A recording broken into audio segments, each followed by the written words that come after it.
저는 오늘 연약함을 이기게 하옵소서라는 제목으로 하나님의 말씀을 나누도록 하겠습니다.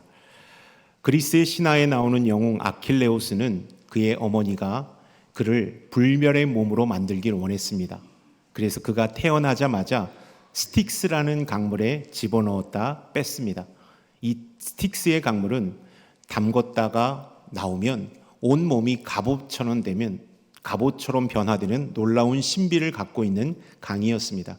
그래서 아킬레우스의 어머니는 그의 아들이 태어나자마자 그 아들 아킬레우스의 양쪽 발목을 잡고 스틱스 강물에 담궜다 빼었습니다.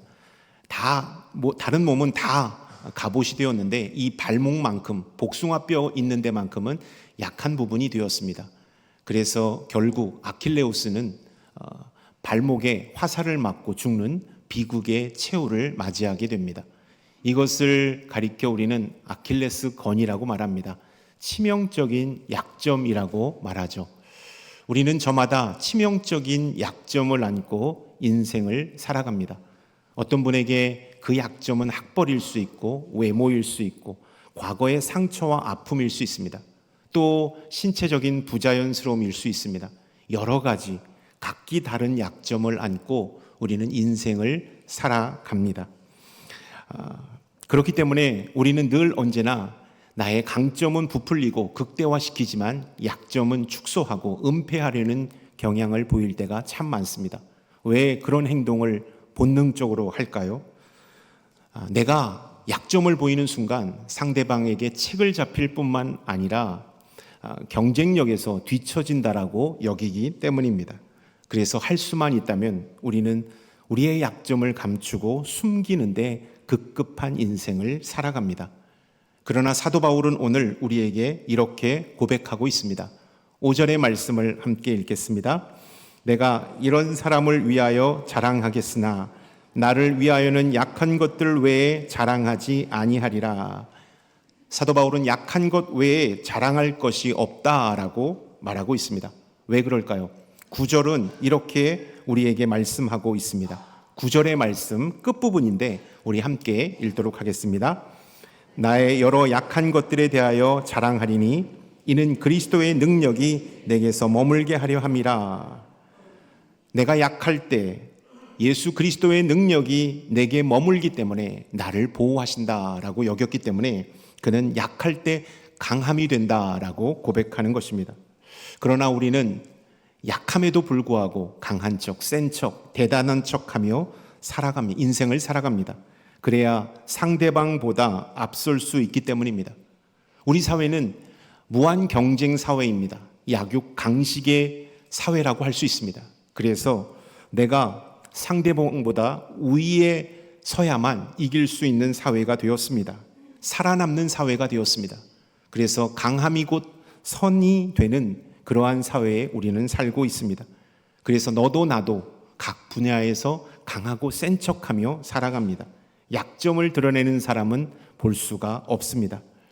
약함을 가지고 있다고 해도 상대방 앞에서는 강한 척하며 인생을 삽니다. 그리고 사람들이 없을 때 우리는 열등감과 또 우리의 약함으로 인하여 큰 어려움을 겪습니다.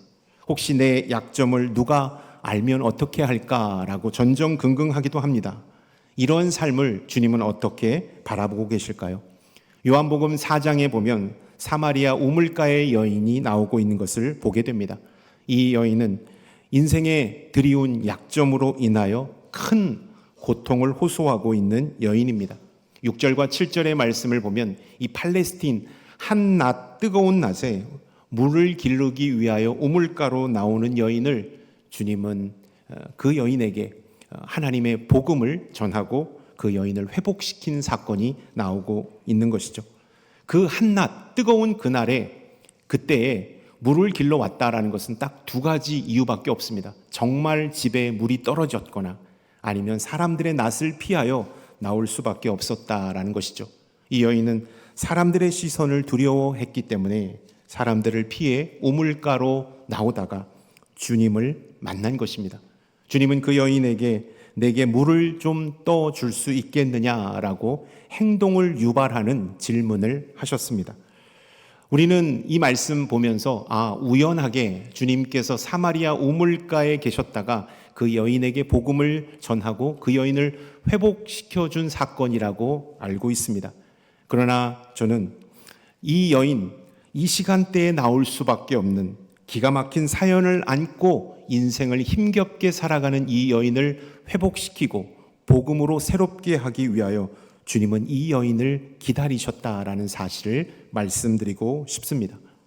주님은 우리가 연약함 때문에 힘들어하고 누가 내 약점을 알까봐 전전긍긍하며 위선적인 행동으로 살아가는 것을 안타깝게 여기십니다.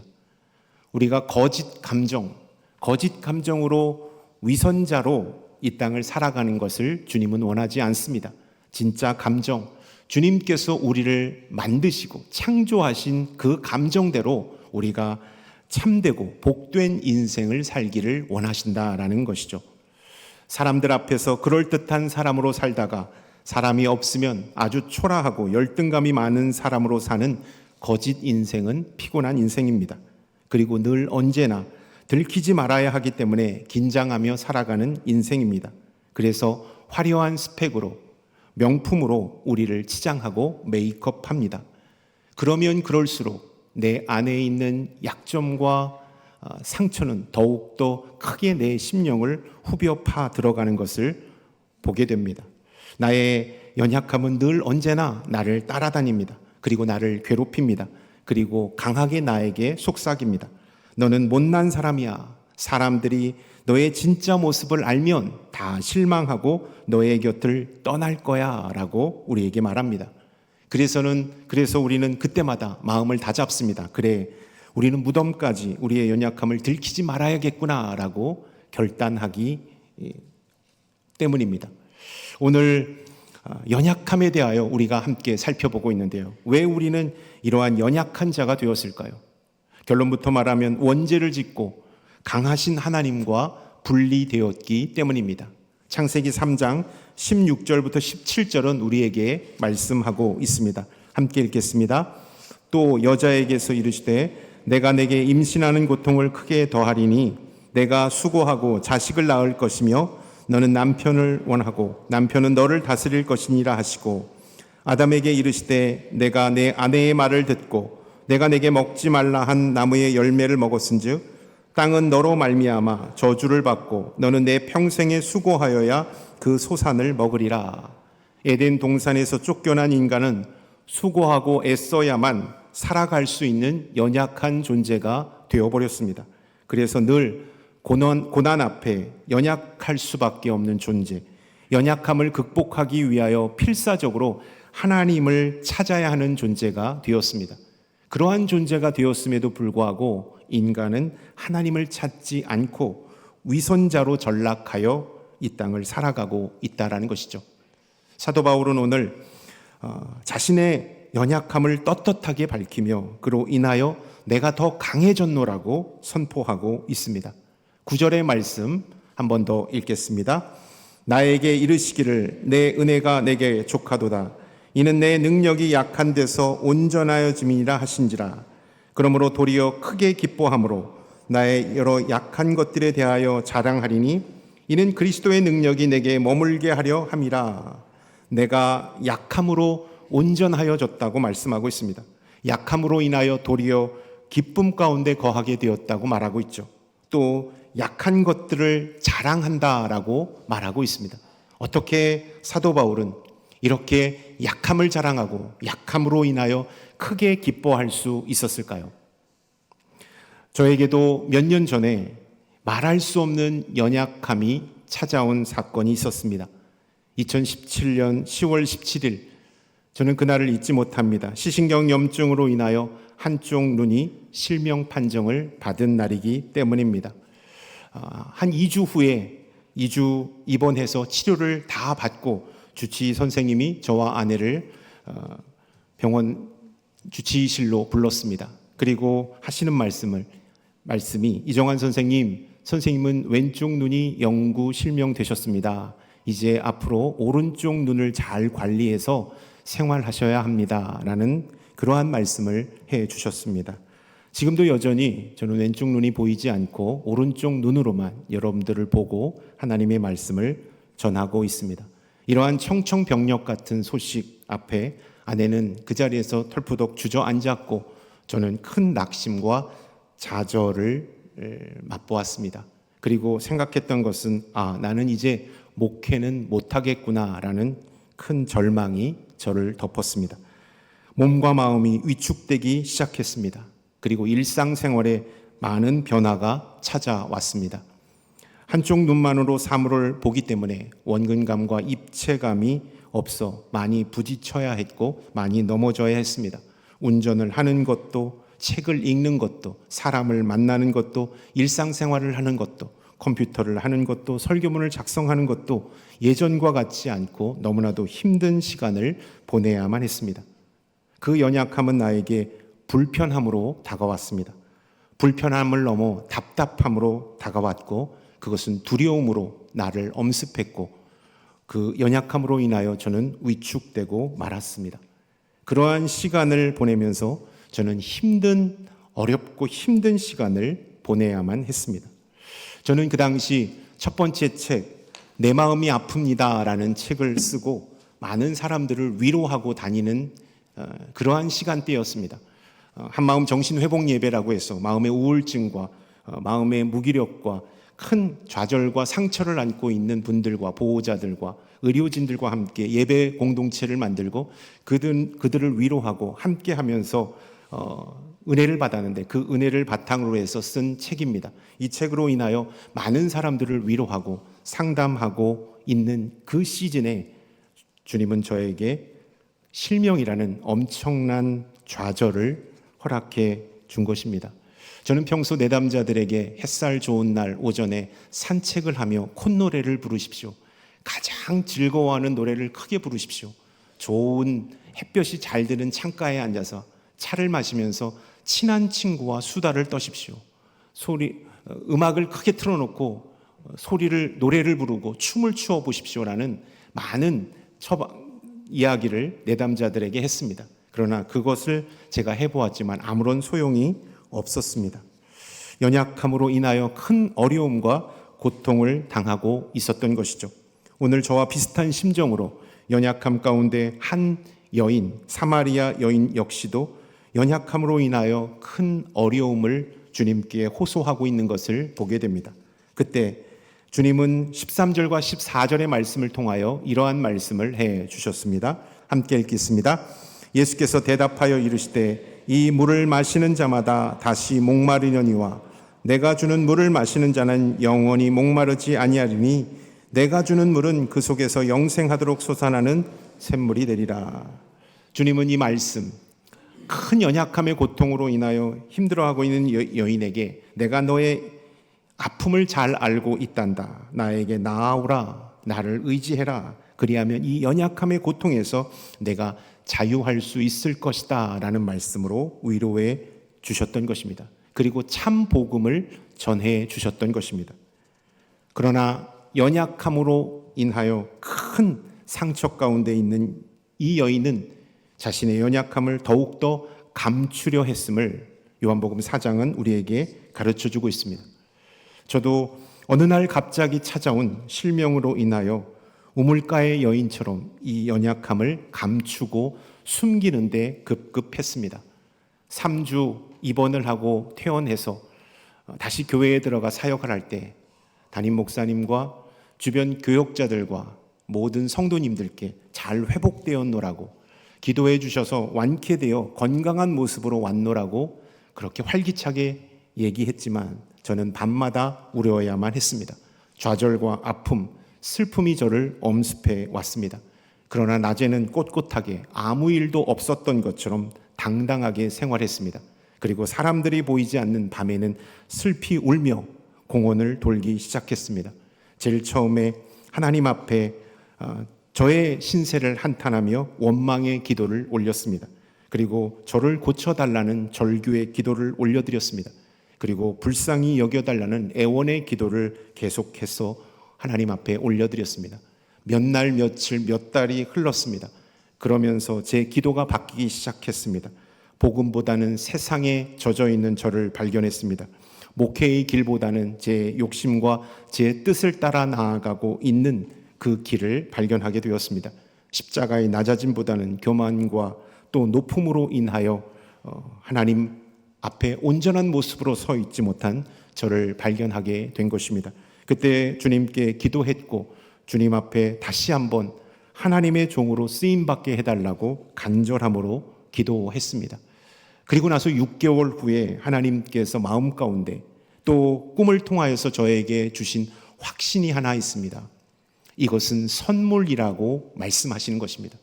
정원아, 내가 너를 아파하라고, 힘들어하라고, 우울해하라고 이것을 너에게 준 것이 아니다라는 사실을 하나님께서 저에게 가르쳐 주셨습니다. 저는 꿈속에서였지만 이것이 선물입니까? 라고 여쭤보았습니다. 선물이라는 말씀 앞에 그 다음부터는 모든 것이 다 평안해졌습니다. 마치 우리가 극장에 제일 처음에 컴컴한 데 들어가면 아무것도 보이지 않지 않습니까? 그렇지만 조금 어두움에 내 눈을 맞추고 적응시키면 옆에서 무엇을 먹고 있는지, 어떤 표정을 짓고 있는지, 어디가 길인지, 내가 앉을 좌석이 어딘지가 우리가 선명하게 보이는 것을 발견하게 됩니다. 저도 그랬습니다. 제일 처음에는 우울과 너무나도 아픈 좌절이 저를 엄습했지만 주님께서 선물이라는 말씀을 하셨을 때 모든 것이 다 평안케 되는 그러한 놀라움을 경험하게 된 것입니다. 그때부터 다시 한번 힘을 내어 주님 앞에 바로 서는 연습을 했습니다. 연약함 가운데 오늘 요한복음 4장 16절에도 큰 아픔을 겪고 있는 이 여인에게 주님은 남편을 불러오라 라고 4장 16절 말씀하고 있습니다. 이 여인에게 남편이란 숨기고 싶은 상처이자 드러내고 싶지 않은 연약함 그 자체였습니다. 그것을 주님은 잘 알고 있었는데 왜 주님께서 남편을 불러오라고 말씀하셨을까요? 주님은 그녀가 자신의 연약함을 인정하도록 하신 질문이었다라는 사실입니다. 내가 무엇에 약한지, 내가 무엇에 자꾸 걸려 넘어지는지, 내가 무엇 때문에 힘들어하는지를 정확하게 우리 주님은 알고 계십니다. 그리고 우리 주님은 이 연약함을 우리 입술 스스로 인정하기를 원하신다라는 사실입니다. 저는 실명 후에 이 연약함을 부정했습니다. 이 모습은 내 모습이 아니다고, 이것은 나의 모습이 아니라고 거부했고 부정했던 것이 사실입니다. 병원에서는 6급 시각장애인 신청을 하라는 말씀을 해주셨는데도 저는 오랜 시간 동안 그것을 신청하지 않았습니다. 왜냐하면 저는 아직 그것을 받아들일 준비가 되어 있지 않았기 때문입니다. 그래서 부정했고 그 현실을 외면하며 힘겨운 시간을 보내야만 했습니다. 그러면 그럴수록 제 삶은 더 비참해져 갔고 우울해져 갔습니다. 연약함을 인정하지 못할 때 우리의 삶이 비참하고 우울하고 열등감 가운데 젖어 있다라는 사실을 저는 그 경험을 통하여 직접 경험했습니다. 그런데 주님께서 실명이 선물이라고 말씀하셨을 때 저는 모든 것이 눈 녹듯 사라졌습니다. 그리고 주님께 솔직하게 인정했습니다. 주님, 이제는 이 현실을 받아들이겠습니다. 그리고 이 현실 앞에 당당히 맞서겠습니다 라고 고백하며 열심히 생활하기 시작했습니다. 그리고 동사무소에 가서 6급 시각장애인 신청도 했습니다. 그전에는 6개월 동안 기도도 또 운동도 운전도 성경 읽기도 모든 것이 다 올스톱 됐습니다. 모든 것을 할 수 없게 되었기 때문입니다. 그런데 그때부터 운전하는 자동차가 많은 거리, 그리고 주차장에 빈틈이 없을 때 좁은 주차장, 큰 주차장, 모든 시뮬레이션을 하며 하나씩 밟아나가기 시작했습니다. 책을 50분 읽었을 때 눈의 피로도, 10분 쉬었을 때 피로도, 사람들과의 만남, 걸을 때 보폭, 운전, 모든 것들을 하나씩 처음부터 설레이는 마음으로 배우기 시작했습니다. 지금도 왼쪽 눈에 실명으로 인하여 시야의 폭이 적기 때문에 불편한 점이 많습니다. 그러나 저는 그걸 극복하기 위하여 정말로 열심히 노력했습니다. 그래서 한쪽 눈이지만 두 눈을 가지고 생활하는 안정감을 찾고 생활하게 되었습니다. 연약함을 인정했다면, 그렇다면 내 안에 이 연약함을 고백해야 한다라는 사실을 주님은 가르쳐 주셨습니다. 내 연약함을 인정하고 나서 주님은 고백하게 하셨습니다. 물론 사람에게 고백하는 것이 어려울 수 있습니다. 그런 분들은 주님께 고백하는 시간을 가져보십시오. 저는 그동안 속여왔던 담임 목사님과 동료 교육자들에게 가서 이 사실을 솔직하게 말씀을 드렸습니다. 사실은 제가 실명 판정을 받았는데 약한 모습을 보이기 싫어서 거짓으로 잘 회복됐다고 말씀드렸습니다. 죄송합니다. 그때 많은 목사님, 담임 목사님으로부터 위로와 기도도 받고 격려도 받았습니다. 그런데 문제는 장로님들과 권사님들이셨습니다. 제가 입원했다고, 그리고 제가 왼쪽 눈이 안 좋다는 소식을 알고 장로님 중보기도단에서 6개월 동안 장장 저에게 말씀도 보내주시고 계속 기도하고 있으셨습니다. 권사님들도 마찬가지입니다. 입원할 때부터 계속 기도하셨습니다. 그래서 제가 퇴원할 때, 3주 퇴원할 때 떡도 다 돌렸습니다. 장로님, 권사님 기도로 인해 제가 회복됐습니다 라고 이렇게 위선적인 떡을 돌렸습니다. 제가 중보기도단 모임에 가서 무릎을 꿇고 사죄를 드렸습니다. 장로님, 권사님, 사실은 제가 실명 판정을 받았는데 제가 연약한 모습을 보이기 싫어서 거짓을 말했습니다. 죄송합니다. 앞으로 오른쪽 눈 잘 관리하며 살아갈 수 있도록 장로님, 권사님 그렇게 기도해 주십시오 라고 그렇게 중보기도를 요청하고 함께 어우러져 울었던 기억을 가지고 있습니다. 제가 그 고백을 통하여서 깨달은 것이 하나 있습니다. 내가 나의 연약함을 인정한다고 해서, 내가 나의 연약함을 고백한다고 해서 세상이 무너지지 않는다라는 사실입니다. 연약함을 고백할수록, 연약함을 주님께 고백할수록 더욱더 큰 주님의 강함이 저를 사로잡고 있는 것을 경험하게 되었습니다. 그리고 나서 이것이 선물이라는 말씀을 듣고 저는 성경을 보다 보니까 성경 안에는 수많은 연약함을 안고 있는 사람들이 있음을 발견하게 되었습니다. 그리고 나서 3개월 만에, 정말 3개월 만에 성경 인물들의 연약함을 분석하고 나름대로 상담학적인 관점으로 하나님의 말씀으로 어떻게 회복돼야 하는지를, 연약함이 건네는 위로를 통하여 책을 쓰게 되었습니다. 그리고 그 책에는 모든 기도문을, 정말로 제가 드렸던 기도문을 하나씩 하나씩 써서 기도문까지 실었습니다. 극동방송에서 이 책을 보고 연락이 왔습니다. 매주 9시 반부터 10시까지 고은정 권사님의 책 읽어주는 시간이 있는데 이 책을 선택하고 싶습니다. 장장 6개월 동안 이 책이 전 세계의 전파를 타고 읽혀지게 되었습니다. 수많은 사람들로부터 메일을 받았습니다. 그리고 위로를 받았습니다. 저도 연약함을 고백하고 다시 한번 주님 앞에 바로 서는 사람이 되겠습니다라는 그러한 메일을 받고 너무나도 하나님 앞에 감사를 드렸습니다. 연약함을 고백할 때 우리는 주님의 강함을 덧입게 되는 것입니다. 더 나아가 연약함을 주님께 맡겨 드려야 합니다.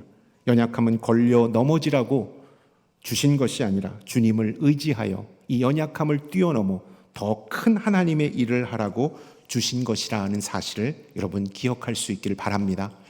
제가 실명을 통하여 정말로 깨닫고 새롭게 된 것이 있습니다. 저는 작은 것에 감사하는 자로 바뀌었습니다. 지금 이 시간을 소중히 여기는 사람으로 변화되었습니다. 그리고 함께하는 사람들에게 최선을 다하는 사람이 되었습니다. 그리고 할 수만 있다면 겸손한 사람으로 하나님의 일을 하고자 하는 그러한 모습으로 제가 변화되었습니다. 연약함은 실패가 아니라 주님의 강함을 덧입는 자리라는 사실을 기억할 수 있기를 축원합니다. 아마 이 자리에 앉아 계신 성도님들 가운데 말 못할 연약함으로 인하여 힘들어하고 계신 분이 계시다면 주님께 온전히 맡겨드리며 주님의 강함을 덧입는 우리 남산교회 모든 성도님들이 다 될 수 있기를 축원합니다. 아멘. 이 일화를 끝으로 하나님의 말씀을 맡도록 하겠습니다. 청빙 과정 가운데 건강진단서를 내는 시간이 있었습니다. 건강진단서를 내고 저는 실명이 라는 건강진단서에 표기가 있기 때문에 장로님들이 이것으로 인하여 다 알고 계시겠거니 생각했는데, 내려가서 면접을 볼 때 그 실명인 것을 잘 모르시는 것 같았습니다. 그래서 마음속으로 생각했습니다. 아, 하나님께서 장로님들의 눈을 가리워 주셨구나. 나는 이제 살았다라고 생각하고 너무나도 기뻤습니다. 그런데 시간이 지나서 솔직하지 못한 제가 너무나도 부끄러웠습니다. 그래서 다시 한번 내려가서 건강의 건자만 꺼내더라도 제가 솔직하게 말해야지라고 하나님 앞에 기도했습니다. 그런데 마지막 설교를 하고 브로엔홀에서 청빙 위원들과 장로님들과 함께 심층 면접을 볼 때 한 권사님께서 목사님 건강은 하시지요? 라는 말씀을 저에게 건넸습니다. 그때 우리 권사님 여기 앉아 계시네요. 김은주 권사님께서 말씀을 해주셨습니다. 그때 제가 솔직하게 말씀을 드렸습니다. 아, 제가 실명입니다. 왼쪽 눈 실명을 판정을 받았습니다. 2017년에 받았습니다. 그런데 장로님들께서 잘 모르셔서 제가 좋았다고 생각했는데 마이너스 될 걸 알면서도 솔직하게 말씀을 드립니다 라고 대답을 드렸습니다. 그러면 놀래야 되잖아요. 근데 청빙위원 장로님들과 권사님들이 안 놀래시더라고요. 사람이 죽어야지 놀래나 싶어가지고 안 놀래시더라고요. 근데 청빙위원장님이 하시는 말씀이, 목사님 저희들은 다 알고 있습니다.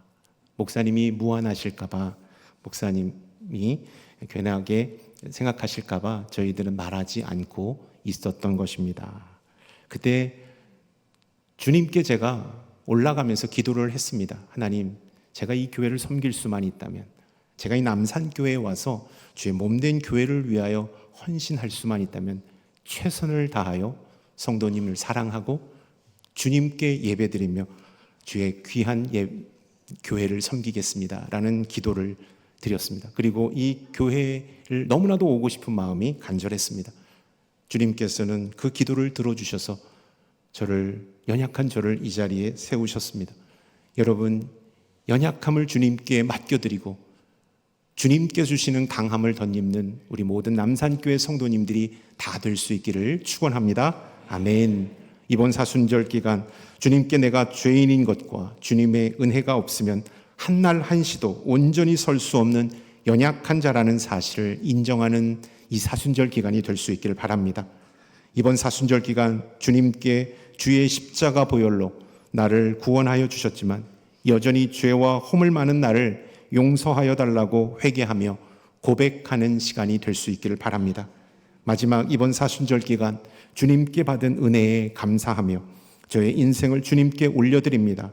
부족하지만 저를 받아 주옵소서, 저를 사용하여 주옵소서, 이렇게 주님께 온전히 맡겨드리는 우리 모든 남산교회 성도님들이 다 될 수 있기를 주님의 이름으로 축원합니다. 아멘. 기도하겠습니다.